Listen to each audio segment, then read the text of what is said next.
Single heart beat scan ఒక్క second లోనే world class 640 slide CT scan ఇప్పుడు మీ vista imaging Banjara hills లో. తమ్మారెడ్డి భరద్వాజ్ అనే వ్యక్తిని మాత్రం ఏ రోజు సినిమా వదలలేదు, ఆయన సినిమాని వదలట్లేదు. ఇది మీ క్యాప్షన్కి తగ్గట్టు, టైటిల్కి తగ్గట్టు వదల మీకు సినిమాకి ఈ వదల రిలేషన్ ఇలాగే కొనసాగేటట్టు. సో ఎంత గ్యాప్ వచ్చినా కానీ సినిమా ఇండస్ట్రీలో సినిమాగా కాకుండా కానీ బట్ సమ్హౌ ఇండస్ట్రీలో నేను ఏరికోరి ఇప్పుడు ఆ ప్రెజర్ని తీసుకోవడానికి ఎందుకు రెడీ అయ్యారు? ప్రెషర్ అనుకోలేదు, బట్ దిగినాక తెలుస్తుంది ప్రెషర్. ఒక పక్కన ధైర్యం, ఒక పక్కన భయం, అటు ఇటు కొట్టుమిట్టు. జగత్ బాబు గారితో ఆ ఎక్స్పీరియన్స్ ఎలా ఉంది? ఈ సినిమాకి ఒక రకంగా అతనే మమ్మల్ని పీడించేవాడు. అంటే బాగా స్క్రీన్ మీద లయ గారిని, జగత్ బాబు గారిని చూడడం ఆడియన్స్ కన్నుల పండుగ. వాళ్ళిద్దరి మధ్యలోకి మూడో వ్యక్తి ఎంటర్ అయ్యి కాన్ఫ్లిక్ట్ క్రియేట్ చేస్తుంటే ఆడియన్స్ రిసీవ్ చేసుకుంటారా? వైల్డ్ లవ్, ఇద్దరిది ప్రేమే. కానీ అప్పుడప్పుడు కొన్ని చిన్న సినిమాలు వస్తున్నాయి సార్, సడన్ గా సూపర్ హిట్స్ అయిపోతున్నాయి. మన రాజు వెడ్స్ రాంబాయ్ కానీ అలాంటి సినిమాలు, వాటిని చూసినప్పుడు మీకేమనిపిస్తుంది? చూసినప్పుడు ధైర్యం వస్తుంది. ధైర్యం వచ్చి సినిమా తీస్తే ఇప్పుడు నేను ఇబ్బంది పడుతున్నాను రిలీజ్ చేయడానికి. ఇబ్బంది పడుతున్నారా? డెఫినెట్గా చాలా ఇబ్బంది పడుతున్నాను. మామూలుగా కూడా అన్ని పరిచయాలు ఉండి. Special thanks to Tammareddy Bharadwaj.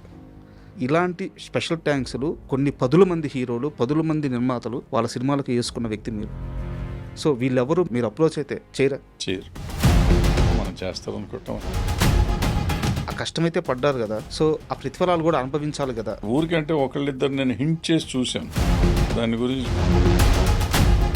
Cinema హీరోలు 200 కోట్లు 250 కోట్లు తీసుకోవడం అనేది దొమ్ములు గుద్దుకొని గర్వంగా చెప్పుకోవాల్సిన మాట అని ఒక స్టేట్మెంట్ ఇచ్చారు. అవును, తమ్మారెడ్డి గారి నోటి నుంచి రావాల్సిన మాటేనా అది? ఇవాళ ప్రపంచవ్యాప్తంగా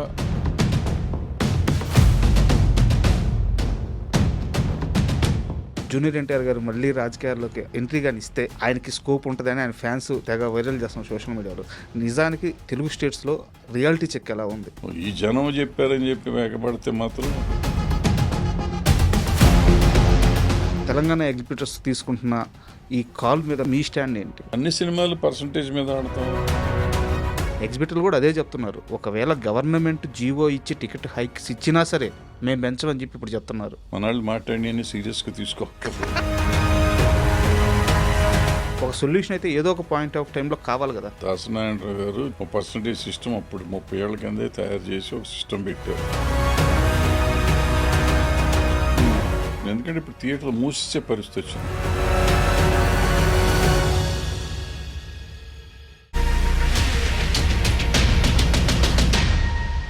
hi, welcome to my show. Tammareddy Bharadwaj గారు, ఈ పేరుకి ఎలాంటి పరిచయ వాక్యాలు అవసరం లేదు. వారు చాలా రోజుల తర్వాత ఇప్పుడు వదల అనే మూవీతో నిర్మాతగా మన ముందుకు రాబోతున్నారు. అండ్ ఇప్పటికే రిలీజ్ అయిన గ్లిమ్స్ కానీ టీజర్ కానీ చాలా ప్రామిసింగ్గా ఉన్నాయి. ఈ నేపథ్యంలో తమ్మారెడ్డి గారిని అడిగి ఆ మూవీ ఎలా వస్తుంది అండ్ ఆ మూవీ విశేషాలతో పాటు ఇప్పుడు ఇండస్ట్రీలో ఉన్న కొన్ని పరిస్థితుల గురించి వారిని అడిగి సవివరంగా తెలుసుకుందాం. హాయ్ సార్, నమస్తే. నమస్తే సార్. ఇప్పుడు మిమ్మల్ని కలిసినా సరే ఒక గురువుని ఆ కలిసిన ఫీలింగ్ వస్తుంది. బాడీ అంతా ఒక రకమైన క్రమశిక్షణకి అలా అయిపోతుంటుంది. బహుశా మీ దగ్గర నేను కొన్నాళ్ళ పాటు పనిచేయడం వల్ల మీ క్రమశిక్షణ, మీ నిజాయితీ, మీ ముక్కుసూటితనం అన్నీ తెలిసిన వ్యక్తిని కావడం వల్ల ఆ భయం ఇప్పుడు అట్లాగే ఉండిపోతూ ఉంది. సార్, యాక్చువల్గా ఒక సీరియస్ క్వశ్చనే. ఈ ఇండస్ట్రీలో, సినిమా ఇండస్ట్రీలో మనుషుల్ని చాలా త్వరగా మర్చిపోయే ఇండస్ట్రీ. ఇలాంటి ఒక ఇండస్ట్రీలో ఒక వ్యక్తి 12 సంవత్సరాల క్రితం సినిమాలు తీయడం, సినిమాకి సంబంధించిన ప్రొడక్షన్కి కానీ మేకింగ్ కానీ దూరంగా ఉంటే ఆ వ్యక్తిని ఇండస్ట్రీ ఖచ్చితంగా మర్చిపోవాలి కూడా. తమ్మారెడ్డి భరద్వాజ్ అనే వ్యక్తిని మాత్రం ఏ రోజు సినిమా వదలలేదు, ఆయన సినిమాని వదలట్లేదు. ఇది మీ క్యాప్షన్కి తగ్గట్టు, టైటిల్కి తగ్గట్టు వదల మీకు సినిమాకి ఈ వదల రిలేషన్ ఇలాగే కొనసాగేటట్టు ఉంది. అంటే ఆల్మోస్ట్ 50 years నుంచి జరుగుతుందమ్మా. 50th ఇయర్ ఇది నాకు యాక్చువల్గా. సార్, 76లో నేను చెన్నాటికల్లోనే ఒక సినిమా చేశాం. దానికి ప్రొడ్యూసర్గా ఫస్ట్ టైం పేరు పడింది. సార్, 79లో చరిత్ర స్టార్ట్ చేశాను. బట్ 76లో ధ్రువ చిత్ర అని చిన్న నాటికలు కృష్ణరాజు గారితో చేశాను. దానికి నేను ప్రొడ్యూసర్ని. సార్, సో 50వ సంవత్సరం ఇది. కంటిన్యూస్గా సినిమాలు చేసినాక 93 తర్వాత కొంచెం 93 తర్వాత 95 ఆల్మోస్ట్ 2000 వచ్చింది. నేను పెళ్ళికి రెడీ 2000. దాని తర్వాత చాలా బ్రేక్ వచ్చింది. మళ్ళీ 2004లో అనుకుంటా పోతే పోనీ చేశాను. సార్ తర్వాత 2014లో ప్రతిఘటన చేశాను. సో అక్కడ గ్యాప్ వచ్చింది. 7-8 ఏళ్ళు అక్కడ గ్యాప్, మళ్ళీ ఇక్కడ 11-12 ఏళ్ళు ఇప్పుడు గ్యాప్. సార్ సో నేను వదలటం అంటే 50 years నుంచి వదలకుండా అట్లా కంటిన్యూ అవుతున్నాం. సినిమాలు అనేది ఇందాక ఎందుకు చెప్పానంటే ఆ గ్యాప్ మధ్యలో చాలాసార్లు 2 సార్లు గ్యాప్ వచ్చింది. సార్ అప్పుడు 7-8 ఏళ్ళు గ్యాప్ వచ్చింది, ఇప్పుడు 10-12 ఏళ్ళు గ్యాప్ వచ్చింది. సో ఎంత గ్యాప్ వచ్చినా కానీ సినిమా ఇండస్ట్రీలో ఈ రోజుకి నన్ను పాపం గుర్తుపెట్టుకున్నారు, చాలామంది గుర్తుపెట్టుకుంటూ ఉంటారు, ఏదో మాట్లాడుతూ ఉంటారు. సినిమాగా కాకుండా కానీ బట్ సంహౌ ఇండస్ట్రీలో నేను చలామణి అవుతున్నాను ఇప్పటికి కూడా. అంటే ఒక మేకర్ గాను లేకపోతే ఒక నిర్మాత గాను తమ్మారెడ్డి ప్రస్థానం పరిమితం కాలేదు సార్. అవును. ఈరోజు తెలుగు సినిమా అభివృద్ధి కోసం ఉన్నామని చెప్పుకుంటున్న ఎన్నో శాఖల్ని మీరు ఆర్జుడు నాకు తెలిసి. మీరే వాటిని అంటే తొలినాళ్ళలో చాలా కార్యక్రమాలు వాటిలో కొత్తగా తీసుకొచ్చిన వ్యక్తి మీరు. సో ఆ వాసనలు, ఆ కృతజ్ఞతలు. అంటే అట్లా కాదు, అది యాక్చువల్గా నేను ఒక స్టేజ్కి వచ్చినాక వచ్చాను. నాకంటే ముందు సివిఆర్ ప్రసాద్ గారు, తిలక్ గారు, వి మధుసూదనరావు గారు, ప్రభాకర్ రెడ్డి గారు, సార్ వీళ్ళందరూ కలిసి దాన్ని ఒక స్టేజ్కి తీసుకొచ్చారు, ఒక షేప్కి తీసుకొచ్చారు. నన్ను బలవంతంగా తీసుకొచ్చి వీళ్ళందరూ ఇరికిచ్చారు లోపల. సో ఇరికిచ్చినాక నా సాయి శక్తిలో నేను చేయగలిగింది నేను చేసినాక ఒక మీరు చెప్పినట్టు ఒక ఫార్మాట్కి వచ్చింది. అది ఆ ఫార్మాట్కి వచ్చి ఫెడరేషన్ గుర్తింపు తెచ్చుకుని ఆల్ ఇండియా కాన్ఫెడరేషన్కి వెళ్ళి ఇక్కడ మన వేజెస్కి అన్నీ సెట్ అయ్యి అవన్నీ చేసాం. అవన్నీ అప్పుడు చేసాం. అంటే బట్ అంత ముందు వాళ్ళ ఆద్యులు, వాళ్ళ తర్వాత నేను ఏదైనా అండ్ నేను డైరెక్ట్ మూవీ విషయానికి వస్తున్నాను సార్. వదల అంటే తమ్మారెడ్డి భరద్వాజ అనే వ్యక్తి మళ్ళీ ఒక ప్రాజెక్ట్ ఇన్ని సంవత్సరాల తర్వాత టేకప్ చేస్తున్నాడంటే, నేను కమర్షియల్ క్యాలిక్యులేషన్స్ గురించి మాట్లాడట్లేదు, స్టార్ కాస్ట్ గురించి మాట్లాడట్లేదు, నేను ఒక గౌరవం గురించి మాట్లాడుతున్నాను. తమ్మారెడ్డి కంబ్యాక్ అనేది ఖచ్చితంగా సక్సెస్ అవ్వాలి, వేరే ఆప్షన్ లేదు. ఎందుకంటే ఇండస్ట్రీలో మీకు ఇన్నేళ్ళుగా ఉన్న ఈ గుర్తింపు కానీ ఈ గౌరవం కానీ ఇన్ని సంవత్సరాల తర్వాత ఆ వ్యక్తి మళ్ళీ వచ్చాడంటే ఆ గౌరవం దక్కించుకోవాలి, కొంత ప్రెజర్ ఉంటుంది. ఏరికోరి ఇప్పుడు ఆ ప్రెజర్ని తీసుకోవడానికి ఎందుకు రెడీ అయ్యారు? ప్రెషర్ అనుకోలేదు, బట్ దిగినాక తెలుస్తుంది ప్రెషర్. ఎందుకంటే ఒక కథని బాగా నచ్చింది, కథ బాగుంది, ఇది పలానా అంటే కొత్తగా ఉంటుంది, వెరైటీగా ఉంటుంది. And it is out and commercial film. నేను రెగ్యులర్గా నేను చేసే నాకు నచ్చే సినిమాలలాగా కాకుండా సార్ నేను మామూలుగా థియేటర్కి వెళ్ళి చూస్తాను కదా, టికెట్ కొనుక్కొని చూసే సినిమాలు ఉంటాయి కదా, అలాంటి సినిమా ఇది. సో డెఫినెట్గా బాగుంటుంది, జనానికి నచ్చుతుంది అనే ఉద్దేశంతోనే మొదలెట్టాను. తీశాను. 8 అయ్యి కాపీ వచ్చేటప్పటికి నా ఫీలింగ్ అదే ఈ రోజుకి కూడా. బట్ రేపు జనం ఏం చెప్తారో తెలియదు కదా. అంటే ఇప్పుడు సిస్టమ్స్ మారిపోయినాయి. మా రోజుల్లో మేము చేసిన ఈవెన్ 14 ఏళ్ళ కింద కూడా నేను సినిమా తీసానంటే రిలీజ్కి చేద్దాం అనుకుంటే చేసేటమే. సార్ ఇవాళ అనుకుంటే ఇవాళ చేసేవాడిని, రేపు అనుకుంటే రేపు చేసేవాడిని. ఇవాళ పరిస్థితులు అట్లా లేవు. సో ఇవాళ కూడా రిలీజ్ చేయగలిగటం చేయొచ్చు, బట్ రకరకాల భయాలు, డబ్బులు ఇన్వాల్వ్మెంట్ పెరిగిపోయింది. ఇప్పుడు ఇన్వెస్ట్మెంట్ పెరిగిపోయింది. ఇంత ఇన్వెస్ట్మెంట్ మీద ఇప్పుడు ఓటీటీ అని ఇవన్నీ రకరకాల పేర్లు వచ్చినాయి. అంటే రెవెన్యూ వచ్చే ఆదాయం. సో దాంట్లో వాళ్ళు తీసుకోకపోతే మనకు డబ్బులు రావని కొంచెం థియేటర్లో వేస్తే ఈ థియేటర్లో కరెక్ట్ రెవెన్యూస్ చూస్తున్నాం కదా ఇప్పుడు రిలీజ్ అవుతున్న సినిమాలు, ఇవన్నీ చూస్తూ ఉంటే అసలు రాకపోతే తర్వాత ఓటీటీ వాళ్ళు ఎవరు రాకపోతే మొత్తం పోతుంది కదా అనే భయాలు. లేదు రిలీజ్ చేస్తే మనది సూపర్ హిట్ అవుతుందనే ఒక ధైర్యం, ఒక పక్కన ధైర్యం, ఒక పక్కన భయం, అటు ఇటు కొట్టుమిట్టు. అంటే మీరు డైరెక్ట్గా చెప్తుంది ఏంటంటే ఇప్పుడున్న ఇండస్ట్రీలో సినిమా రిలీజ్ డేట్స్ అనేది మేకర్స్ చేతిలో లేవు, ఓటీటీల నిర్ణయాల మీద ఆధారపడి ఉన్నాయని చెప్తున్నారు. అంటే మనం ఓటీటీ కోసం సినిమా తీయటం, లేదా మనం రికవర్ అవుతుంది అనుకుని సినిమా తీయటం చేస్తే డెఫినెట్గా అంతే సార్. ఎందుకంటే రికవరీకి ఇప్పుడు థియేటర్లో అన్ని సినిమాలకి ఓపెనింగ్లు రావట్లా, చాలా సినిమాలకి ఓపెనింగ్లు రావట్లా, చాలా తక్కువ పర్సంటేజ్ డబ్బులు వస్తున్నాయి. సో షేర్లో అయినా కానీ తక్కువ వస్తుంది. కాబట్టి కొన్నిటికి వస్తున్నాయి, కొన్ని మధ్యలో సూపర్ హిట్లు అయినవి ఉన్నాయి చిన్న చిన్న సినిమా. సినిమాలు. సో రావచ్చు, అది అవుతుందో ఇది అవుతుందో మనకు తెలియదు. అది అయ్యింది అనుకోండి, ఈవెన్ ఓటీటీలో కూడా మంచి రేట్ వస్తుంది. సార్ అది అవ్వలేదు అనుకోండి, ఇక ఓటీటీని మర్చిపోవాలి, యూట్యూబ్లో పెట్టుకోవాల్సి వస్తుంది అనమాట. సో ఏది ఎలా జరుగుతుందో తెలియదు. సో ఆశ, ఇది జరిగితే అది జరుగుతుంది కదా, ఇది వస్తే అది వస్తుంది కదా, అన్ని రకాలు రికవర్ అవుతాం కదా అని ఒక ఆశ ఉంటుంది ఆ ప్రొడ్యూసర్ అనేవాడికి. ఇప్పుడు నేను పాత భారద్వాజ్ లాగా ఉండాలా ఉండకూడదా నాకు అర్థం కావట్లేదు. అలా ఉండాలంటే ముందు రిలీజ్ చేసేద్దాం, చూద్దాం. ప్రిపేర్ అయ్యే తీసాం కదా, వాళ్ళు ఎవరో వస్తారని ఏదో చేస్తారని అనుకోలేదు మనం. సో ఎవరిని నమ్ముకుని ఉండలేదు. బట్ ఏంటంటే అవకాశం ఉంది కదా, ఎందుకు తొందరపడతారు అనేవాళ్ళు ఉంటారు ఫ్రెండ్స్. సో తొందర పడాలా పడకూడదా కొట్టుమిట్టాడుతున్నాడు. నాకు నిన్న మొన్న సెన్సార్ అయ్యి సర్టిఫికేట్ నిన్నే వచ్చింది. సార్ సో ఇప్పుడు ఇక గట్టిగా సీరియస్గా రిలీజ్ని గురించి ఆలోచించాలి, ఈ ఓటీటీ ప్లాట్ఫామ్స్ని గురించి ఆలోచించాలి. సో వాళ్ళు కంట్రోల్ చేస్తారంటే వాళ్ళని నమ్ముకున్నప్పుడు వాళ్ళు కంట్రోల్ చేస్తారు. ఎందుకంటే మేజర్ ఇన్వెస్ట్మెంట్ వాళ్ళని ఇవ్వమంటున్నాం మనం. అవును, వాళ్ళు ఇచ్చినప్పుడు మరి వాళ్ళ రిలీజ్ షెడ్యూల్ చేసుకున్న ప్రకారం మనం రిలీజ్ చేయమంటాను. So in that way they are right. Sir మనం వాళ్ళని నమ్ముకోలేదు అనుకోండి, మనం డైరెక్ట్గా రిలీజ్ చేస్తాం, హిట్ అయితే వాళ్ళు వస్తారు మన దగ్గరికి అనుకుంటే రిలీజ్ చేసుకోవచ్చు మనం. జగత్ బాబు గారిది అంటే అంతఃపురం ఆ సినిమాకి మీరు కో ప్రొడ్యూసర్. ఆ రోజు జగత్ బాబు గారిని చూశారు, ఈరోజు జగత్ బాబు గారిని చూస్తున్నారు. ఈ మొత్తం స్పాన్లో ఆయన ఎన్నోసార్లు పడ్డారు, ఎన్నోసార్లు లేశారు. బట్ మనిషిగా ఎప్పుడు ఆయన ఆ స్థాయిలోనే ఉన్నారు. ఆయన గురించి గొప్పగా చెప్పేవాళ్ళే కానీ ఇంత నెగిటివ్ కూడా ఆయన గురించి లేదు. సో ఈరోజు మళ్ళీ ఆయనతో కలిసి పనిచేస్తున్నప్పుడు జగత్ బాబు గారితో ఆ ఎక్స్పీరియన్స్ ఎలా ఉంది? బాగుంది, డెఫినెట్గా బాగుంది. డెఫినెట్గా ఈ సినిమాకి నిజంగా చాలా ఎక్కువ బాగుంది నిజం చెప్పాలండి.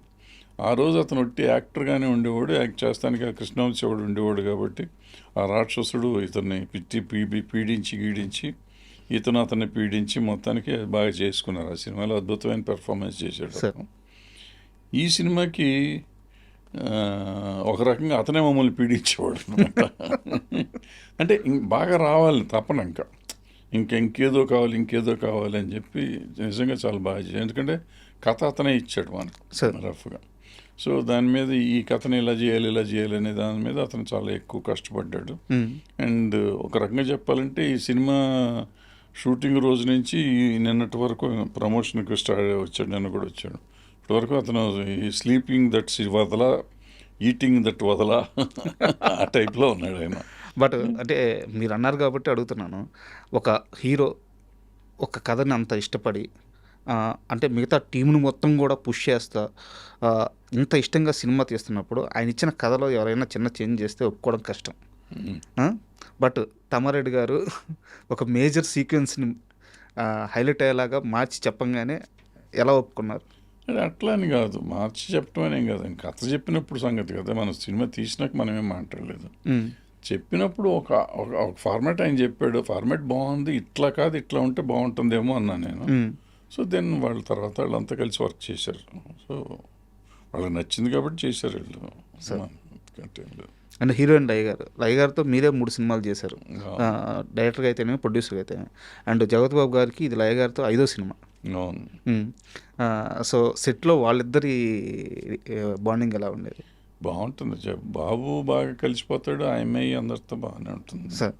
సో గొడవ ఏం లేదు అసలు, ఇప్పుడు ఏ రకమైన ఇది లేదు, చాలా హ్యాపీగా జరిగింది షూటింగ్. అందులో ఆ అమ్మాయి అసలు no trouble type heroine. So ఎప్పుడు ఏం ఉండదు, ఆ అమ్మాయి రావటం పని చేసుకోవటం పోవటం తప్ప అమ్మాయికి వేరే ఏమి ఉండదు. సో చాలా బాగా చేశారు. లయ గారు యాక్చువల్గా యుఎస్లో ఉంటారు కదా సార్. ఈ సినిమా కోసం అక్కడి నుంచి రావడం వెళ్ళడం ఇది బడ్డన్ అవ్వలేదా మీకు? లేదు, మనకి అదేం లేదు. ఆవిడ ఇక్కడికి వచ్చి ఇక్కడే ఉంటారు ఆవిడ. ఓకే, ఆవిడకి ఇల్లు ఉంది ఇక్కడ. సో ఆవిడ వచ్చి ఇంట్లో ఉంటారు, మన షూటింగ్ ఉన్నప్పుడు మన షూటింగ్ చేసి వెళ్ళిపోతారు. ఇంకేదైనా ఉంటే ఆ సినిమా కూడా చేస్తారు. సో రావటం పోవటం ఉండటం మనకు సంబంధం లేదు, ఆవిడ కష్టం ఆవిడదే. మనకి ఇక్కడి నుంచి తీసుకొచ్చుకోవటం తీసుకెళ్ళటం మామూలుగా చేయాల్సిందే కదా, అవి చేసుకుంటాం. యాక్చువల్గా దీనికంటే ముందు మీరు ఒక ఇంటర్వ్యూ ఇచ్చారు. ఆ ఇంటర్వ్యూలో మీరు తలుచుకుంటే ఇప్పుడుండే స్టార్లు కూడా చాలామంది మీరు అడిగితే డేట్లు ఇస్తారు, మీరు అడగట్లేదు అని చెప్పి ఇంటర్వ్యూ అడిగితే అదంతా భ్రమ, నేను ఎవరికి ఏం చేయలేదు అని చెప్పి మీరు అన్నారు. అయితే నాకు ఒక క్వశ్చన్ సార్, నేను ఈ మధ్య అడవిశేషి గారిని ఇంటర్వ్యూ చేయడానికి ప్రిపేర్ అవుతా ఉన్నా. వారి సినిమా కర్మ అని ఒక మూవీ, వెరీ ఫస్ట్ మూవీ. ఆ సినిమా ప్రిపరేషన్లో భాగంగా ఆ సినిమా చూడడం స్టార్ట్ చేశాను. Very first special thanks to Tammareddy Bharadwaja. ఇలాంటి స్పెషల్ థ్యాంక్స్లు కొన్ని పదుల మంది హీరోలు, పదుల మంది నిర్మాతలు వాళ్ళ సినిమాలకు వేసుకున్న వ్యక్తి మీరు. సో వీళ్ళెవరూ మీరు అప్రోచ్ అయితే చేయరా? చేయరు. భ్రమ మనం చేస్తారనుకుంటాం మన భ్రమ. ఎందుకంటే ఆ టైంలో ఆయనకి ఏ పని అడిగాడో ఏ పని నేను చేసి పెట్టాను నాకు గుర్తులేదా? నాకు గుర్తులేదు. సో అట్లా ఏదో వస్తారు. ఇప్పుడు మనిషికి మనిషి సాయంగా చేస్తాం తప్ప జీవితానికి మనకు రుణపడిపోయి పని చేయాల్సినంత పనులు మనం ఏం చేయలేదు ఎవరికి. సో వాళ్ళ దగ్గర నుంచి మనం ఎక్స్పెక్ట్ చేయటం కూడా తప్పు. ఇప్పుడు ఎవరో ఏదో వచ్చి అడిగారు అనుకోండి, వాళ్ళకే అవసరానికి మనకు చేతనైంది మనం చేయటంలో తప్పులేదు. అట్ ద సేమ్ టైం దాన్ని మనం ఏదో చాలా వాడికి త్యాగం చేసి వాళ్ళకి అవతల వాళ్ళ కోసం మనం ఎంత కష్టపడ్డాం, వాళ్ళు మన కోసం ఏమి చేయరా అనుకుంటే అసలు ముందు ఆలోచనతో పనిచేయడం తప్పు నా ఉద్దేశంలో. సార్ నా దగ్గరికి ఎవరైనా వస్తే వాళ్ళకి ఏం కావాలో వాళ్ళని చేసి పెడతాం. మనకి ఇది చేతనే చేయాలి, లేదని నాకు తెలియదు అని చెప్పి వదిలేసేయాలి. అంతే తప్ప వాడు చేయగానే వాళ్ళు అడగగానే మనం చేసినాక అతను మనకేమిస్తాడు అని అనుకుంటా అది ఎప్పటికైనా పనికి వస్తాడని ఆలోచించాం. లేదు అంటే నాకు తెలుసు ఇండస్ట్రీలో అందరికీ తెలుసు తమ్మారెడ్డి అలాంటి వ్యక్తి కాదు. ఎవరన్నా వెళ్ళి సాయం అని అడిగితే తన ఉన్నంతలో సాయం చేసే వ్యక్తి, కానీ ఏ రోజు ఒక దగ్గరికి వెళ్ళి ఇది అడిగిన వ్యక్తి కాదు. అయితే నేను అడిగేది ఆ కష్టమైతే పడ్డారు కదా, సో ఆ ప్రతిఫలాలు కూడా అనుభవించాలి కదా. నాకు తెలిసి జరగదు అనుకోండి. ప్రతిఫలం అనేది నేను ఎప్పుడు ఆశించలేదు కాబట్టి నాకు తెలీదు. బట్ ఇవాళ ఉన్న ట్రెండ్లో అది జరగదు. ఎందుకంటే వాళ్ళ సైకలాజికల్గా వాళ్ళు ఎదిగిపోయి ఉన్నారు అందరూ. వాళ్ళకి కావాల్సినట్టు మనం ఉండవనో, లేదంటే మన మీద ఉన్న గౌరవం కొద్దీ ఇంత పెట్టుకుంటే ఎందుకు ఆయన మనం బాధ పెడతాం ఇష్టం లేదు, దూరంగా ఉంటే బెటర్ అనుకుంటారు. పెద్దగా ఊరికంటే ఒకళ్ళిద్దరు నేను హింట్ చేసి చూశాను.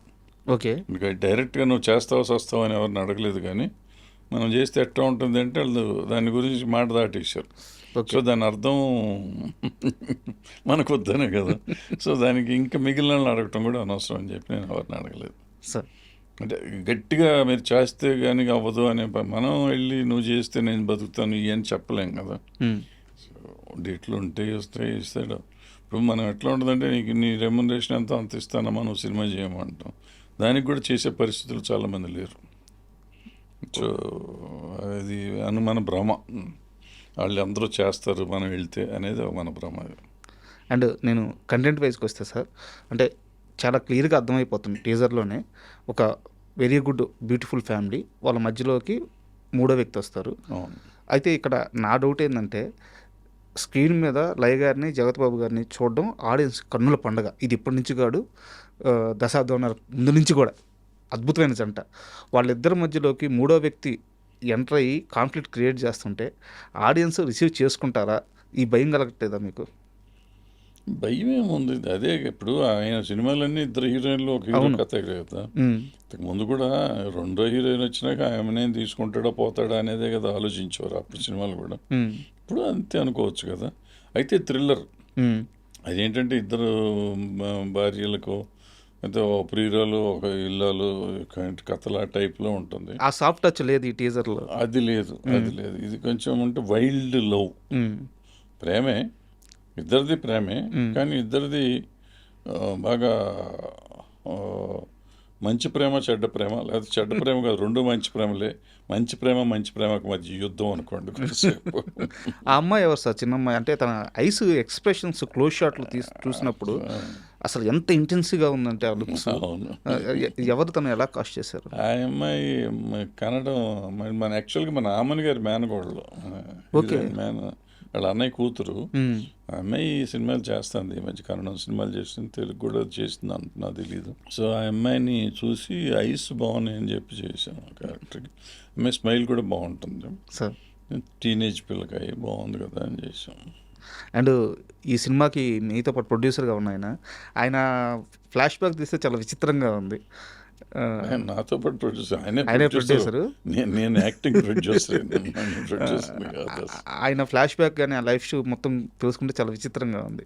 చాలా జీరో స్థాయి నుంచి కష్టపడి ఎదిగి వేరే స్టేట్కి వెళ్ళి అక్కడ డబ్బులు సంపాదించుకొని మీ దాకా వచ్చి అసలు ఇదంతా ఎట్లా జరిగింది? ఆయన గతమే తెలియదు నాకు అసలు. ఆయన ఎవరో కూడా తెలియదు నాకు యాక్చువల్గా. ఉమ్, ఏదో ఒకరోజు ఎక్కడో అనుకోకుండా కలిశారు, ఒక ఫంక్షన్లో కలిశారు. సార్ ఆయన మధ్యప్రదేశ్లో ఉంటారు. మధ్యప్రదేశ్లో వాళ్ళు సంక్రాంతి సంబరాలు చేస్తూ ఉంటారు ప్రతి సంవత్సరం. సార్ సార్ మా సంక్రాంతి సంబరాలకు రావాలి సార్ అన్నారు. అయితే చాలామంది చాలాసార్లు పిలుస్తూ ఉంటారు కదా స్టేట్స్లో కానీ ఇక్కడ కానీ. చూద్దాంలేండి అన్నాను. తర్వాత వాళ్ళు పిలిస్తే కదా మనం చూసేది అనుకుంటే సడన్ తర్వాత ఒక రోజు పిలిచారు, వెళ్ళాను, వచ్చాను. వచ్చినాక మళ్ళీ ఒకరోజు వచ్చి మనం సినిమా తీయాలి సార్ అన్నారు. ఉమ్, ఎంతండి డబ్బులు పోతాయి, సినిమాలు వద్దు తీయవద్దు అన్న. ఏ ఊరికి జోకులు కదా అనుకున్నాం. కాదు మళ్ళీ ఇంకోసారి వచ్చి అప్పటికి పరిచయం లేదు, ఇంత ఏడుస్తుంది అన్నిటికీ. Second meeting third meeting sir ఎక్కడ పరిచయం లేదు మనకి. సో సినిమా అంటారు, డబ్బులు ఎంత ఉంటాయో ఆయన దగ్గర ఏముందో తెలియదు నాకు, నా దగ్గర నేను అనుకుంటున్నాను ఏంటో తెలియదు. సో కుదరదండి, పోతాయండి, వద్దండి అని చెప్పాను. ఆ తర్వాత మాట్లాడుతా అంటే ముందే అన్నారు సినిమా, తర్వాత మధ్యప్రదేశ్లో కరెక్ట్ ఉమ్, వెళ్ళినాక అక్కడ మధ్యప్రదేశ్కి వెళ్ళినప్పుడు అక్కడ గవర్నమెంట్ వాళ్ళు కనపడి ఆ సబ్సిడీలు చెప్తే ఓ చిన్న బడ్జెట్ సినిమా చేస్తే 50% కాస్ట్ అక్కడ కవర్ అవుతుంది కదా, బ్యాలెన్స్ 50% రిస్క్ ఉంటుంది. ఉమ్, మంచి సినిమాలు చేస్తే ఈ మధ్య ఆడుతున్నాయి కదా అని నేను అక్కడ చేసి మీరు చేస్తే అవుతుందండి, అయినా వద్దు అని చెప్పాను. ఆ తర్వాత ఏదో కథ నేను వినటం జరిగి బాగుందని ఆయనకి చెప్పాను, ఇట్ట బాగుంది, జగపతి బాబు చేస్తే బాగుంటుంది. ఇప్పుడు జగపతి బాబు దగ్గరికి వెళ్ళాం. తర్వాత ఈయన వచ్చారు. ఆ తర్వాత ఆ కథ మొత్తానికి వర్కౌట్ అవ్వాలి. వేరే కథ ఈయన చెప్పాడు. ఈయన కథ ఆయనకి నచ్చింది, ప్రొడ్యూసర్ గారికి బాగా నచ్చింది, ఉమ్, నాకు బాగా నచ్చింది. బట్ నేను చిన్న కరెక్షన్స్ చెప్పాను, ఓకే అన్నారు. అట్లా వచ్చింది. సో అట్లా ఆయన వచ్చాడు, ఆయన ప్రయాణం అట్ట సాగింది సినిమాలో. అంటే సినిమా విషయం కాస్త పక్కన పెడితే గత ఈ 2-3 సంవత్సరాలుగా తమ్మారెడ్డి భరద్వాజ గారి మైండ్ సెట్లో కానీ వారి వ్యక్తిత్వంలో కానీ అంటే ఒక సున్నితం అనే ఒక మార్పు ఏమన్నా వచ్చిందా? వయసు అయిపోవట్లేదమ్మా, ఎందుకు అగ్రెసివ్గా ఉంటాం ఎందుకు? ఒకటి. రెండో ప్రాబ్లం ఏంటంటే పొలిటికల్ సీన్ మారిపోయింది. ఎక్కడ సహనం లేదు ఎవరిలోనూ. సార్ సహనం ఏ పార్టీలోనూ లేదు. వాళ్ళు ఆలోచన విధానాలు మారిపోయినాయి. సో ఏది మాట్లాడినా ఎవరు అరెస్ట్ చేస్తారో తెలియట్లేదు. ఎందుకు మనకి ఈ వయసులో అరెస్ట్ అవ్వడం? మనం నోరు మంచిది కాదు, నోరు మంచిది అయితే ఊరు మంచిది అంటారు, నోరు మూసుకుని కూర్చుంటే బెటర్ కదా అని చెప్పి నేనే మాట్లాడతాం మానేసి. నిజంగా కూడా ఏమైందంటే 1 year నుంచి సినిమా ఆడావిడ సరిపోయింది, ఆల్మోస్ట్ 8-9 months. అంతకుముందేమో అప్పుడే ఎలక్షన్ అయింది, వచ్చారు మాట్లాడతాం, ఎందుకు తెలుసుకుంటారు కదా, కొత్తగా వచ్చారు వీళ్ళు. నాకు 6-7 నెలలు మాట్లాడకూడదని అనుకున్నా. ఈ లోపల ఈ సినిమా ఆడావిడి ఇవన్నీ కలిసి ఈ లోపల అరెస్టులు ఎక్కువైపోయినాయి. ఎవరేం మాట్లాడినా లోపల వేసేస్తున్నారు, బూతులు తిడుతున్నారు. ఎందుకు వచ్చింది? ఏ పార్టీ వాళ్ళు అంత సహనం లేదు, ఎవరిలోనూ లేదు సహనం. ఎవరు మంచి తీసుకుంటానికి ప్రిపేర్డ్గా లేరు. ఇక మనకు అనవసరం లేదు. అది కాకుండా జనం కూడా వినే పరిస్థితులు లేరు. సార్ ముందు మనం చెప్తాంటే ఇంతకుముందు వినేవారు, అయ్యో ఏం చెప్తుంది నిజమా అబద్ధం అని ఆలోచిస్తానికి ఉండేది. ఇప్పుడు ఆలోచిస్తానికి అది వెంటనే ఇబ్బంది పడుతున్నారు. సో మనం ఎందుకు ఇబ్బంది పడి ఇన్ని కష్టాలు పడి వీళ్ళకి చెప్పాలనేది నాకు వచ్చింది. అంటే ఇప్పుడు ఇండస్ట్రీలో గత 2-3 రోజులుగా ఒక సీరియస్ ప్రాబ్లం నడుస్తుంది తెలంగాణ ఎగ్జిబిటర్స్ సంబంధించి. సో తెలంగాణ ఎగ్జిబిటర్స్ తీసుకుంటున్న ఈ కాల్ మీద మీ డిసిషన్ అంటే వాళ్ళు ఏమడుగుతున్నారంటే ఇంకా రెంటల్ వద్దు, షేర్ బేస్ మీదే థియేటర్స్, సింగిల్ స్క్రీన్ థియేటర్స్ నడిపించాలి అని చెప్పి అడుగుతున్నారు అనమాట. సో నిజానికి ఎగ్జిబిటర్స్ అడిగే విధానంలో ఆడియన్స్కి కూడా లాభం ఉంది, బట్ నిర్మాతల వర్షన్ వేరేగా ఉంది. దీని మీద మీ స్టాండ్ ఏంటి? అంటే ఏం లేదు, అది ఇంతకుముందు గతంలో అని పర్సంటేజ్ మీదే ఉండే సినిమా థియేటర్స్ అన్నీ. సార్ ఇప్పుడు పర్సంటేజ్ మీద ఆడొచ్చు, బట్ అంటే అన్ని సినిమాలు పర్సంటేజ్ మీద ఆడటం వరకు కరెక్టే. బట్ కొన్ని పెద్ద సినిమాలకి ఆ బడ్జెట్ 50% ఇవ్వటం కష్టం అవుతుంది. ఎందుకంటే పూర్వకాలం 90% కూడా ఇచ్చేవారు పెద్ద సినిమాలకి. ఓకే, లేదా 70-80% ఇచ్చి 20% వాళ్ళు తీసుకుంటే ధర్మంగానే ఉంటుంది. చేసి వీక్లీ మారుతూ ఉంటే కలెక్షన్ వాళ్ళకి పెంచుకుంటే మనకు తగ్గుతా, ప్రొడ్యూసర్కి తగ్గుతా వెళ్తే బాగుంటుంది.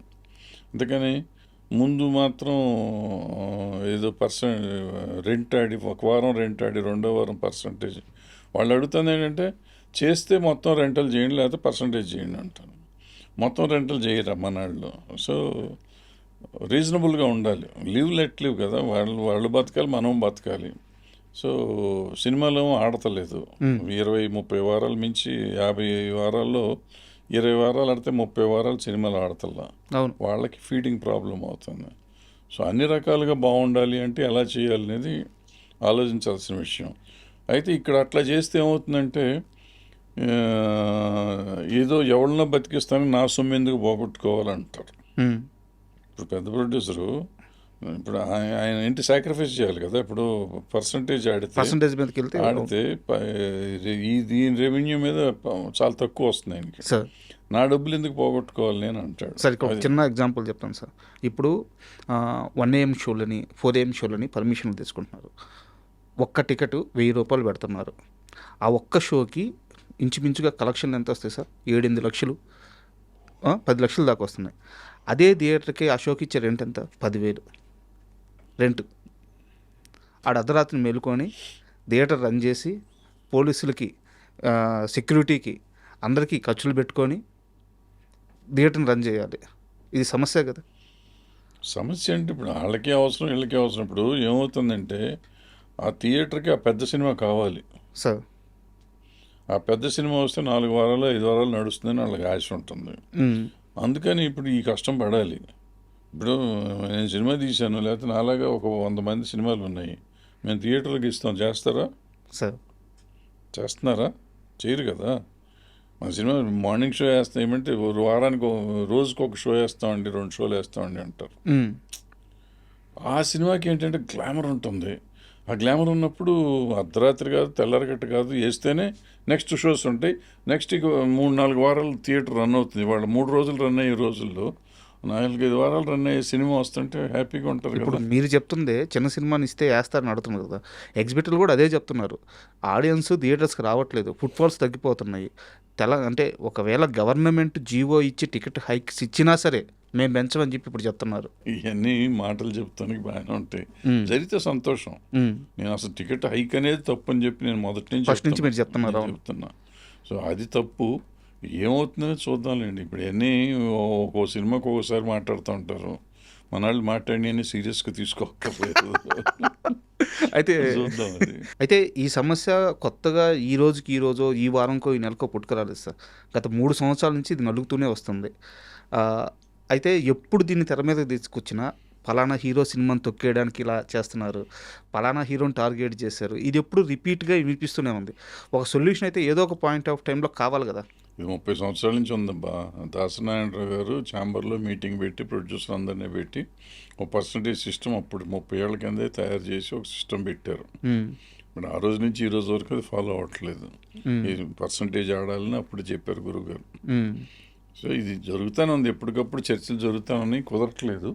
ఇప్పుడు కొంచెం సీరియస్గా తీసుకుని, ఎందుకంటే ఇప్పుడు థియేటర్లు మూసేసే పరిస్థితి వచ్చింది. అప్పుడు మూసేసే పరిస్థితి అన్నారు, ఇప్పుడు నిజంగా మూసేసారు. చాలా థియేటర్లు లేవు మూసేసారు. సార్, సింగిల్ స్క్రీన్ థియేటర్స్ లేవు చాలా వరకు. కానీ మోస్తున్నారు, కానీ అట్ ద సేమ్ టైం పక్కన తెరుస్తూ ఉన్నారు కొత్తవి, మరి అవి కూడా వస్తున్నాయి. అవంతా మల్టీప్లెక్స్లో వస్తున్నాయి సార్. మల్టీప్లెక్స్ థియేటర్ కదా ఏంటి, జనం అదే కదా.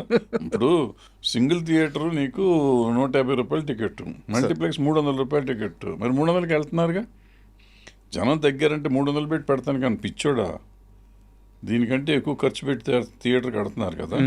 మరి ఎందుకు కడుతున్నారు వాళ్ళు? వాళ్ళకి షేర్ పర్సంటేజ్ బేస్ మీద నడుస్తుంది, వాళ్ళకి ఆ లగ్జరీ ఉంది. థియేటర్స్ మెయింటెనెన్స్ కూడా. జనం రావట్లేదు అంటున్నారు కదమ్మా. నీకు జనం రావట్లేదు కాబట్టి కలెక్షన్ రావట్లేదు అంటున్నావు. మరి నువ్వు 50% కాదు 30% ఇవ్వు, జనం రావాలి కదా అక్కడ. వాళ్ళకైనా అదే ప్రాబ్లంగా. సేమ్ నాకు సింగిల్ థియేటర్కి ఏ ప్రాబ్లం ఉందో మల్టీప్లెక్స్ కూడా అంతే ప్రాబ్లం. ఫుట్ఫాల్స్ విషయంలో ఇంకా ఎక్కువ కూడా ఉండొచ్చు, ఎందుకంటే కాస్ట్ బేస్ కాస్ట్ ఎక్కువ కాబట్టి వెళ్ళొచ్చు. సో అది పరిస్థితి, అది కాదు. ఎక్కడో మనం మిస్ అవుతున్నాం, ఈ అన్నిట్లోనూ మిస్ అవుతున్నాం మనం. సార్ అంటే యాక్చువల్గా మిమ్మల్ని సినిమా ప్రమోషన్కి పిలిచి నేను ఇది మాట్లాడడానికి కారణం ఏంటంటే, ఈ సబ్జెక్ట్ని అర్థం చేసుకొని ఈ సబ్జెక్ట్ మీద లోతుగా మాట్లాడగలిగిన మనుషులే తక్కువ ఉన్నారు ఇప్పుడు ఇండస్ట్రీలో. అది నేను ఓపెన్గా చెప్పగలను. నిజానికి ఇటు ఈ గిల్డ్ కానీ లేదా ఈ ఎగ్జిబిటర్స్ కానీ వీళ్ళందరినీ కూర్చోబెట్టి నిక్కచ్చిగా మాట్లాడి ఒక సొల్యూషన్ తీసుకురాగల పెద్ద ఎవరు ఇండస్ట్రీలో? నేను మిగతా విషయాలు మాట్లాడట్లేదు, ఈ సొల్యూషన్ కోసం మాట్లాడాలి. ఎవరు లేరు నాకు తెలుసు. వాళ్ళంతా ఇప్పుడు పెద్దోళ్ళే కాబట్టి వాళ్ళే తేల్చుకోవాలి. వాళ్ళే తేలిపోతుంది, అది పెద్ద ప్రాబ్లం ఏం కాదు. సార్ అండ్ యాజ్ ఎ మేకర్గా కానీ లేదా సినిమా లవర్గా కానీ ఏదైనా సరే ఇప్పుడు వస్తున్న కొత్త సినిమాలని, చిన్న సినిమాలైనా అసలు పెద్ద సినిమాలైనా, కంటెంట్ ఓరియంటెడ్గా అయినా, సో సినిమాలు ఎలా అబ్జర్వ్ చేస్తున్నారు, మీరు ఎలా కన్జ్యూమ్ చేస్తున్నారు? కొంచెం లేదు, బాగుందంటే సినిమా చూడటమే, లేకపోతే లేదు. బట్ చాలా చూసి అయిపోయింది, చూడటం కూడా కష్టం అయిపోయింది. ఎంత కాస్ట్ పెట్టి చూడాలంటే కష్టం అవుతుంది. అండ్ ఏది మంచి ఏది చెడు అనేది తెలియదు. ఆడియన్స్ కూడా కన్ఫ్యూషన్లో ఉన్నాడు. ఒకసారి నలుగురు చూసినాక బాగుందంటే కబకబ చూస్తున్నారు, లేదనుకుంటే అసలు మొత్తం మానేస్తున్నారు. సార్ అంటే అప్పుడప్పుడు కొన్ని చిన్న సినిమాలు వస్తున్నాయి సార్. అంటే చిన్న సినిమాలు మీన్స్ ఏంటంటే నేను రిలీజ్ అయ్యే థియేటర్స్ని బట్టి చెప్తున్నాను, సడన్గా సూపర్ హిట్స్ అయిపోతున్నాయి. మన రాజు వెడ్స్ రాంబాయ్ కానీ అలాంటి సినిమాలు, వాటిని చూసినప్పుడు మీకు ఏమనిపిస్తుంది? అంటే చాలా తక్కువ బడ్జెట్లో పెట్టి అంటే చూసినప్పుడు ధైర్యం వస్తుంది. ధైర్యం వచ్చి సినిమా తీస్తే ఇప్పుడు నేను ఇబ్బంది పడుతున్నాను రిలీజ్ చేయడానికి. ఇబ్బంది పడుతున్నారా? డెఫినెట్గా చాలా ఇబ్బంది పడుతున్నాను. మామూలుగా కూడా 50 సంవత్సరాలుగా తెలుగు సినిమా పైగా ఉండొచ్చు. అంటే నా పాయింట్ ఏంటంటే నాలాంటి వాడే నాకు ఇంత అన్ని పరిచయాలు ఉండి అందరూ కావాల్సిన వాళ్ళు ఉండి అందరూ సహాయం చేస్తానికి రెడీగా ఉండి కూడా నేను ఇంత ఇబ్బంది పడతాను అంటే పాపం కొత్తగా వచ్చిన వాళ్ళు ఎంత ఇబ్బంది పడుతున్నారు అని నాకు ఫీల్ అవుతున్నాను. చాలా కష్టంగా ఉంది. పూర్వకాలం ఇందాక చెప్పినట్టు చిటికేస్తే రిలీజ్ చేసేవాడిని, సినిమా అయిపోయింది, కాపీ వస్తే రిలీజు. ఇప్పుడు ఇది చాలా ఈజీ. నాకు మా ప్రొడ్యూసర్ గారు రూపాయి పెట్టకుండా అందరికి తీసేసాడు సినిమా, రెడీగా ఉంది. వాళ్ళు కావాలంటే వాళ్ళు రిలీజ్ చేయొచ్చు. బట్ దాన్ని కూడా రిలీజ్ చేయాలంటే రకరకాల సమస్యలు, ఫినాన్షియల్ కాకుండా సమస్యలు ఉన్నాయి. అది పైగా మన చేతుల్లో లేనిది, అంతే కదా, మన చేతుల్లో లేనిది. అంటే భయం, ఒక అభద్రతా భావం ఒకటి ఎక్కువైపోయింది. సో దాంతో రకరకాలుగా ఉంది. మనిషి ఇప్పుడు ఏంటంటే డైరెక్ట్గా డబ్బులుండి నేను ధైర్యంగా నేను చేస్తాను, ఇట్లాగే చేస్తాను అనేది లెక్కగా చేయగలిగితే అవుతుంది. అంటే అప్పట్లో కేజీఎఫ్ వాళ్ళు చేశారు కదా, మన ఓంబులే వాళ్ళు చేసినట్టు ఆ టైప్లో అంత డబ్బు పెట్టుకుని అట్లా సినిమా తీసి నేను చేస్తానే ఇప్పుడు రండి ఓటీటీ వాళ్ళు అన్న టైప్లో రిలీజ్ చేసే దమ్ము ఉంటే సినిమాలు చేయాలి. బట్ అది డిపెండ్స్, ఎందుకంటే రిలీజ్ అయిన తర్వాత ఓటీటీ తీసుకోవాలంటే స్టార్ కాస్ట్ ఉండాలి. తీసుకున్నారు కదా, వాళ్ళు సినిమా తీసుకున్నారు. తర్వాత వచ్చిన అదేంటి కన్నడం సినిమా కాంతారా తీసుకున్నారు కదా, అది అట్టగా రిలీజ్ చేశారు. రిలీజ్ చేసినాక అది అన్ని భాషల్లో డబ్బులు వచ్చినాయి కదా. అవును. సో హిట్ చేస్తానని ధైర్యం అది హోమ్లే వాళ్ళే చేశారు. సో వాళ్ళకి ధైర్యం ఉండాలి, అంటే తీసే ప్రొడ్యూసర్కి ధైర్యం ఉండాలి. అంత లెవెల్లో ధైర్యం ఉన్నవాళ్ళు సినిమాలు చేస్తే అందరూ దారిలోనే ఉంటారు. మనము బిక్కుమంటే ముందే వాళ్ళ దగ్గరికి వెళ్ళి వాళ్ళతో చేసుకునే పరిస్థితిలో మనం ఉన్నాం. సో వాళ్ళు కంట్రోల్ చేశారని మనం అంటాం ఎందుకు? ఇప్పుడు కాంతారా నిన్ను కేజీఎఫ్ని ఎవడు కంట్రోల్ చేయలేదు కదా. వాళ్ళు రిలీజ్ చేశారు, రిలీజ్ చేసినాక హిట్లు అయినాయి, వాళ్ళు వచ్చి డబ్బులు ఇచ్చి తీసుకున్నారు. ఆ నెక్స్ట్ సినిమాలు ముందే డబ్బులు ఇచ్చేసి తీసేసుకున్నారు వాళ్ళు. సార్ ఇది సినిమాకి కానీ మీకు కానీ సంబంధం లేని ప్రశ్న, అయితే అవసరమైన ప్రశ్న. మీకు ఇష్టమైతే సమాధానం చెప్పండి, లేదా స్కిప్ చేసేసేయండి. మీరు ఎంత పెద్ద ఒక ఎన్టీఆర్ కానీ, ఒక కృష్ణ గారు కానీ, ఒక సోమన్ బాబు గారు కానీ పెద్ద వాళ్ళని దగ్గర నుంచి చూసారు, వాళ్ళతో ట్రావెల్ అయ్యారు. తర్వాత చిరంజీవి గారు మీ అసోసియేట్ నుంచి ప్రత్యేకంగా చెప్పాల్సిన అవసరం లేదు. అంటే ప్రజలు ఆరాధించే, తెరపై కనిపించే వాళ్ళని ఎంతలా ఆరాధిస్తే వాళ్ళందరూ అంతే నిజాయితీగా క్రమశిక్షణతో బతికారు. ఈరోజు పరిస్థితి ఎలా ఉందంటే, ఒక చిన్న సోషల్ మీడియా అంత ఫేమ్ రాగానే ఎక్కడ ఏదైనా క్రైమ్ వినిపిస్తే వీళ్ళ పేర్లే వినిపిస్తున్నాయి. వీళ్ళు సినిమా ఇండస్ట్రీలో భాగమై ఉన్నారు, ప్రజలు వీళ్ళని ఆరాధిస్తున్నారు, కానీ వాళ్ళు చేసే పనులు మాత్రం, అంటే నేను పేరు తీయదలుచుకోలేదు, చాలా దారుణంగా ఉంటున్నాయి. అంటే ఇలాంటి వాళ్ళని సినిమా ఇండస్ట్రీ నుంచి బయట పెట్టడం కానీ, ఈ క్రమ పద్ధతికరించడం సాధ్యం అవుద్దా? సాధ్యం కాదు. ఫస్ట్ పాయింట్ సాధ్యం కాదు. రెండో పాయింట్ ఏంటంటే నిజంగా వీళ్ళంతా ఇన్వాల్వ్ అయ్యి ఉన్నారా లేదా అంటే, సినిమా ఇండస్ట్రీ సాఫ్ట్ టార్గెట్ అయిపోయింది అందరికీ. ఎక్కడ ఏ తప్పు జరిగినా ముందు సినిమాకి సంబంధించిన వాళ్ళని కానీ లేకపోతే టోటల్ సినిమా ఇండస్ట్రీని కానీ టార్గెట్ చేసి మాట్లాడతాం అలవాటు అయిపోయింది సోషల్ మీడియా వచ్చేసినాక. సో దాంతో వీళ్ళు చాలామంది మాట్లాడతారు, కానీ ఇట్స్ నాట్ దట్ సినిమాలో ఉన్న వాళ్ళంతా దుర్మార్గులు కాదు, మీరు చెప్పినట్టు అంతా ఈ వచ్చిన జనరేషన్ అంతా అట్టని కాదు. రకరకాల తప్పులు చేసేవాళ్ళు ఉండొచ్చు, ఉంటే దానికి సరైన మార్గం ఉండాలి, దాని సరైన పద్ధతిలో దానికి చట్టం ఉంది, చట్టం దాని పని అది చేసుకుపోతుంది. బట్ అన్నిటికీ సినిమా వాళ్ళని కాపాదించడం కరెక్ట్ కాదు. అంటే ఎందుకు ఈ ప్రశ్న అడిగానంటే ఈ రాష్ట్రం తెలంగాణ రాష్ట్ర ముఖ్యమంత్రి వచ్చేసి cinema industry one of the major industry, దానికోసం ఏం చేయడానికి సిద్ధంగా ఆయన స్టేట్మెంట్ ఇచ్చున్నారు. ఏపీ విషయానికి వస్తే ఏపీలో షూటింగ్స్ చేయండి, అద్భుతమైన ప్రదేశాలు ఉన్నాయి, అద్భుతమైన లొకేషన్స్ ఉన్నాయని వారు ప్రతిసారి కాల్ ఇస్తున్నారు. బట్ లోతులో ఏ సమస్య ఉంది అనేది రిజిస్టర్ అయిందా లేదా అనేది నాకు అర్థం కాక సమస్య ఏం లేదండి, ఎక్కడ సమస్య లేదు. ఇప్పుడు ఎక్కువలో సినిమాలు బయట చేయట్లేదు, ఎక్కడెక్కడో చేసుకుంటున్నారు. పెద్ద సినిమాలో బయట చేస్తారు, చిన్న సినిమాలో ఎక్కడ సబ్సిడీ ఇస్తే అక్కడికి వెళ్తున్నారు. ఎందుకంటే 1.5-2 కోట్లు కూడా ఇస్తున్నారు బయట స్టేట్స్లో. సో బయటకు వెళ్తున్నారు. ఇక్కడికి వెళ్ళాలంటే మామూలుగా తీసే సినిమాలు తీస్తున్నారు, బట్ మిగతా వెళ్ళాలంటే డబ్బులు ప్రాబ్లము, అక్కడ వెళ్ళట్లేదు. సింపుల్. దానికి రాయితీలు ఇవ్వడం కావాలి, ఇస్తే చేస్తారు. అండ్ అంటే పొలిటికల్గా అడగట్లేదు, తమ్మారెడ్డి గారి ఫ్యామిలీ అంతా కమ్యూనిజం భావజాలం దాంట్లోనే బతికారు, దాంట్లోనే పోరాడారు మీతో సహా. అయితే మీరు ఈ మధ్య ఒక స్టేట్మెంట్ ఇస్తూ సినిమా హీరోలు 200 కోట్లు 250 కోట్లు తీసుకోవడం అనేది దొమ్ములు గుద్దుకొని గర్వంగా చెప్పుకోవాల్సిన మాట అని ఒక స్టేట్మెంట్ ఇచ్చారు. అవును. ఇది ఒక వ్యక్తికి ఇంత రెమ్యునరేషన్ పోతున్నప్పుడు ఇండస్ట్రీలో మిగతా అన్ని వర్గాలకి ఆ స్థాయి, అంటే కనీసం ఆ స్థాయిని కాదు, హ్యాపీగా ఉంచే రెమ్యునరేషన్లో అందట్లేదు.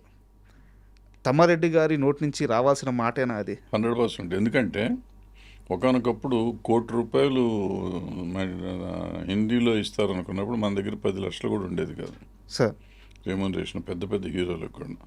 ఇది మనది చాలా చిన్న స్టేటు, చిన్న లాంగ్వేజ్, రీజనల్ లాంగ్వేజ్ కింద మనది చాలా చిన్న చూపుగా ఉండేది. అటువంటిది ఇవాళ హిందీ వాళ్ళు కాదు, ఎవళ్ళు కాదు, మనం ఇంటర్నేషనల్ వాళ్ళతో, అమెరికా వాళ్ళతో పోటీ పడే లెవెల్ రెమ్యునరేషన్స్కి వచ్చాం మనం. సార్ సో రెమ్యునరేషన్స్ ఎక్కువ తీసుకోవటం మంచిగా చెడా, అది ఇదా అనేది అది వేరే డిస్కషను. ఇవాళ సినిమా, తెలుగు సినిమా అనేది అసలు గుర్తింపు లేని ఒక సినిమాని ఇవాళ ప్రపంచవ్యాప్తంగా నెంబర్ 1 సినిమాగా తీసుకెళ్ళాం. సార్ అంటే నెంబర్ 1 కాదు, హాలీవుడ్ తర్వాత హాలీవుడ్ రేట్ డబ్బులు మనం తీసుకోగలిగే లెవెల్కి హీరోలు ఎదిగారు. సార్ అంటే నిజంగా గర్వపడాలి మన ఇండస్ట్రీ అంత దూరం వెళ్ళిందని. మన సినిమా కష్టాల దగ్గరికి వస్తే నేను చాలా చెప్తా, ఇవన్నీ మళ్ళీ వేరు. లేదు సార్, నేను అంటే చెప్తున్నాను, సందర్భం వచ్చింది కాబట్టి. నేను కాదంబరి కిరణ్ గారిని ఇంటర్వ్యూ చేసేటప్పుడు మీ గురించి ప్రస్తావించారు వారు. అంటే అప్పుడు షూటింగ్స్ అన్నీ చెన్నైలో జరిగాయి. ఈ సజెషన్ షాట్లు ఉంటాయి కదా, చార్మినార్ బ్యాక్గ్రౌండ్లో ఒక షాటు, ఇట్లా హైదరాబాద్ రిజిస్టర్ అయ్యేదానికి షాట్ తీస్తే రాయితీలు ఇస్తారంట. దానికోసం మేకర్స్ అక్కడి నుంచి ఇక్కడికి వచ్చి కొన్ని షాట్లు తీసేవాళ్ళంట. అలాంటప్పటి నుంచి కూడా తమ్మారెడ్డి గారు లాంటి వ్యక్తులు ఫోర్స్ చేస్తూనే ఉన్నారు, రండి రండి అని చెప్పేసి. సో ఆ కష్టం అంతా తెలుసు సార్ నాకు, మీరు పడ్డ కష్టం అంతా తెలుసు. ఈ కష్టం లేదు, ఏం లేదు. నేను ఇక్కడ పుట్టి పెరిగాను అందుకని ఇక్కడ తీయాలని అనుకునేవాడిని. అందరూ తీస్తే బాగుంటుంది, మన తెలుగుదేశం తెలుగు రాష్ట్రం కదా అనే ఫీలింగ్లో ఉండేది.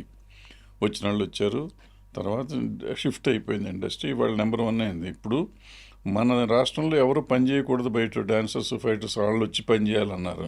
ఇవాళ మన రాష్ట్రం నుంచి బయటకు వెళ్తున్నారు. అవును, ఆ స్టేజ్కి వచ్చేసాం కదా. మనం ఎంత పెరిగాం, మనం డెఫినెట్గా జబ్బ చరుచుకోవాల్సిందే, గుండెలు బాధ కొట్టుకోవాల్సిందే. వీ డిడ్ ఇట్ అని. సార్ వదలా సినిమా గురించి ఒక 2 క్వశ్చన్స్ ఉన్నాయి. దానికంటే ముందు ఒక క్వశ్చన్ అడుగుతాను, కోప్పడకుండా సమాధానం చెప్పండి. తమిళనాడులో విజయ్ గారు ఆయన కొడితే దెబ్బకి సీఎం అయిపోయారు, మొత్తం లెక్కలన్నీ మారిపోయినాయి. అయితే ఆయన అక్కడ సీఎం అయిన తర్వాత ఇక్కడ గట్టిగా వినిపిస్తున్న పేరు జూనియర్ ఎన్టీఆర్ గారు మళ్ళీ రాజకీయాల్లోకి అలా ఎంట్రీ కానీ ఇస్తే ఆయనకి స్కోప్ ఉంటుందని ఆయన ఫ్యాన్స్ తెగ వైరల్ చేస్తాం సోషల్ మీడియాలో.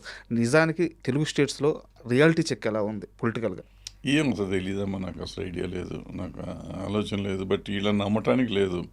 చిరంజీవి గారిని ఇట్టాగే సీఎం అని అరిశారు. ఆయన ఎలక్షన్లో కంటెస్ట్ చేస్తే ఆయన ఏం చేశారో చూసాం. జనసేన ఈయన జనసేన పెట్టినప్పుడు సీఎం అన్నారు, 2 చోట్ల ఓడగొట్టారు.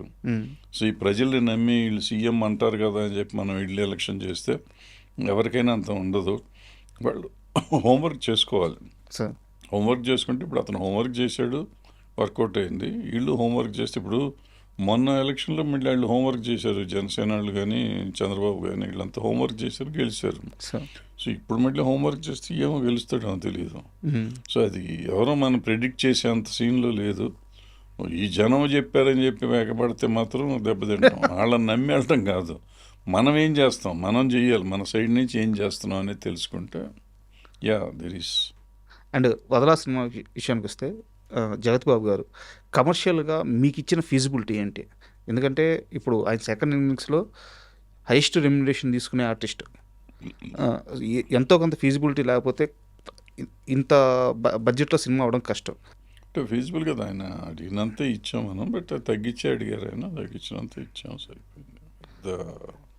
బేరాలు గీరాలు ఏమి జరగలేదు, రీజనబుల్గానే ఉన్నారని నేను రీజనబుల్లీ మేము కూడా పే చేయగలిగాము. బట్ ఆ మొదలెట్టినప్పుడు ఒక బడ్జెట్ అనుకున్నాం, బడ్జెట్ పెరగటం కొంచెం మాకు ఇబ్బంది అయింది. అదే సినిమా ఆయన సైడ్ నుంచి ప్రాబ్లం ఏం లేదు. మధ్యలో ఒక 10 days ఏదో అయిన తర్వాత ఆపారా? షెడ్యూల్ ఆపి మళ్ళీ వచ్చాం. తర్వాత వాళ్ళ ఇంట్లో పెళ్ళి అది ఉండి లేట్ అయింది. తర్వాత ఒక మంత్ అయినాక మళ్ళీ స్టార్ట్ టు ఫినిష్ చేసుకొచ్చాం. సార్, అండ్ ఈ సినిమా షూటింగ్లో ఉండగా నాకు తెలిసి తమ్మారెడ్డి గారు చాలా ఓపిక్గా వెళ్ళుంటారు, మారిపోయి వెళ్ళుంటారు, చాలా సౌమ్యుడే వెళ్ళుంటారు. కానీ ఎప్పుడైనా షూటింగ్ జరుగుతున్నప్పుడు లెక్క తేడా కొడితే తమ్మారెడ్డి గారు ఒరిజినాలిటీ బయటకు వచ్చిన క్షణం చాలా సైలెంట్గా, చాలా మర్యాదగా, బుద్ధిమంతుల్లాగా సినిమా చేసుకుని వచ్చేసాను. నేను అక్కడ ఏ గొడవ లేదు, నేను ఎవరిని తిట్టను కూడా తిట్టలేదు. మీరు వచ్చారు కాబట్టి ఒక షేర్ చేసుకోవాలి. నేను చాలా చిన్న రైటర్ని 99 టీవీలో. తెలియక ప్రభాసు గోపిచంద్ గారి ఫ్రెండ్షిప్ బాండ్ మీద ఒక ఆర్టికల్ రాస్తున్నాను.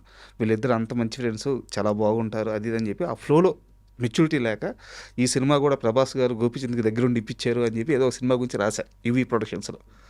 పక్క రోజు ఆఫీస్కి రాగానే మీరు ఎంత ఆవేశంగా వచ్చారంటే అంత ఆవేశంగా వచ్చి, మీకు గుర్తుందో లేదో నాకు తెలియదు, గోపీచంద్కి ఒకరు సినిమా ఇప్పించేంత స్థితిలో ఉన్నారా, 3 కోట్లు అడ్వాన్స్ ఇస్తా, ఇప్పుడు వెళ్ళి నాకు డేట్స్ తీసుకురా గోపిచంది, ఒక పదం రాసేటప్పుడు ఎంత జాగ్రత్తగా ఉండాలి రైటర్ అని చెప్పేసి, అంటే మీ కమిట్మెంట్ నేను ఆ రోజు నేర్చుకున్నాను. అంటే కోప్పడ్డారు కానీ నేర్పించారు. సో నేను ఎందుకు అడుగుతున్నాను, తమ్మారెడ్డి గారు కోప్పడితేనే మనుషులకి లాభం. అట్లని కాదు, ఆ సినిమా అతననే కాదు, ఇప్పుడు రోజు నేను చూస్తుంటాను, మీడియా చూసినప్పుడు నాకు ఆవేశం వస్తూ ఉంటుంది. బట్ మనకెందుకు ఊరుకుంటాం, పలానా హీరోయిన్కి సినిమాలు లేవంట, పలానా హీరోకి సినిమాలు లేవంట, వాళ్ళు ఖాళీగా లేరు, ఖాళీగా ఉంటున్నారు వాళ్ళు. సార్, వాళ్ళకి రెమ్యునరేషన్స్ పెరిగిపోయినాక చూస్ చేసుకుంటున్నారు. పూర్వకాలం రెమ్యునరేషన్ చాలా తక్కువ ఉండేది కాబట్టి ఒక్కొక్కళ్ళు 10 ఎన్టీ రామారావు గారు 12 సినిమాలు చేసిన సంవత్సరం ఉంది. సార్, సంవత్సరంలో 12 రిలీజ్ అయినాయి ఆయనకి. కృష్ణ గారికి 16, 17 అయినాయి. సో ఇట్లా రిలీజ్ చేసిన వాళ్ళు ఉన్నారు సినిమా డైరెక్ట్. ఆ రోజు రెమ్యునరేషన్ తక్కువ, ఇవాళ ఇచ్చే రెమ్యునరేషన్కి 3 ఏళ్ళ కోట్ చేస్తే కూడా చాలా అన్న లెవెల్లో ఉంటున్నారు వాళ్ళు. ఈ 100 కోట్లు ఇందాక మీరు అన్నారు కదా, సో బయటికి రావట్లా. సో హీరోయిన్లకు కూడా రెమ్యునరేషన్స్ పెరిగిపోయినాయి. సో ఎవరికైనా పెరిగిపోయినాయి, అందరూ చూసీగా ఉంటున్నారు. సపోర్టింగ్ ఆర్టిస్ట్ మాత్రం దొరికిందల్లా చేస్తున్నారు, కానీ మెయిన్ ఆర్టిస్టులు అందరూ చూసీగా ఉంటున్నారు. సో దాంతో వాళ్ళు చూసీగా ఉన్నారనేది మనం మర్చిపోయి ఖాళీగా ఉన్నారంటున్నాం. సార్, వాళ్ళు ఖాళీగా ఉండలేదు, ఖాళీగా ఉండదలుచుకున్నారు, వాళ్ళ ఇష్టం వాళ్ళకి, వాళ్ళు ఇష్టపడి ఖాళీగా ఉంటున్నారు వాళ్ళు. సో అది కాకుండా ఎవరైనా ఇప్పిస్తారు అనేది అవుట్ ఆఫ్ క్వశ్చన్. మనకు కావాలనుకుంటే పెట్టుకుంటున్నాం, వాళ్ళు మనం వెళ్తే ఒప్పుకోరు. మీరు అన్ని రోజుల తర్వాత మొన్న స్టేజ్ మీద కూడా మళ్ళీ అదే మాట అన్నారు, ఇక్కడ ఎవరు ఏమి చేయరు, ఎవరు ఏమి ఇప్పారు, మనకు మనమే చేసుకోవాలన్నారు. అండ్ చోటాకే నాయుడు గారి గురించి చెప్పండి. అంటే ఆయన యాక్చువల్గా భారీ బడ్జెట్ సినిమాలన్నీ ఆయన హ్యాండిల్ చేస్తూ ఉన్నారు. బట్ ఈ ప్రాజెక్ట్లోకి ఆయన రావడానికి కారణం ఎవరు అంటే జగత్ బాబు గారా, మీరా? జగపతి బాబు నాకు అసలు పెద్ద పరిచయమే, కానీ నేను ఆయన అడుగుతానికి భయపడేవాడిని. ఎందుకంటే నా సినిమా అంత బడ్జెట్ భరించలేదు, ఆయన అంత బడ్జెట్ భరించలేదు.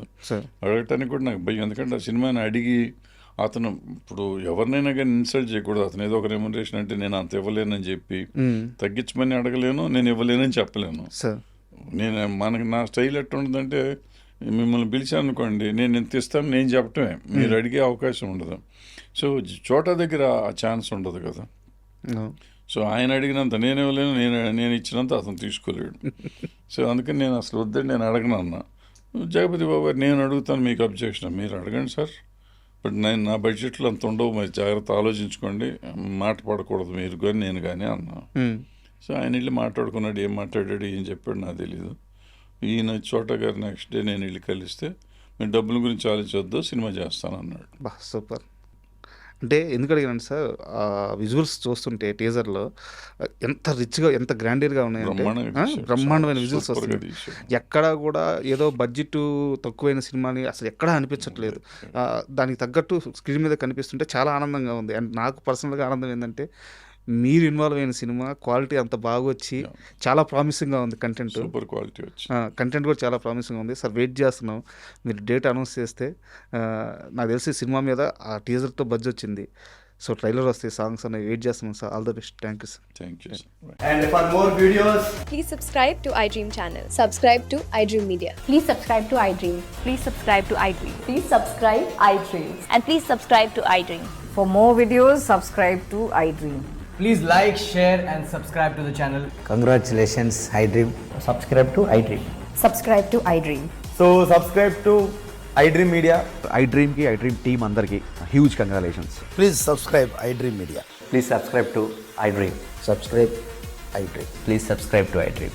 iDream అంటే నా కళల ఛానల్ సబ్స్క్రైబ్ చేసుకున్న నోరు తిరుగుతలేదు. మీరైతే గంట గుర్తు కొట్టండి. For more such videos, please subscribe to iDream.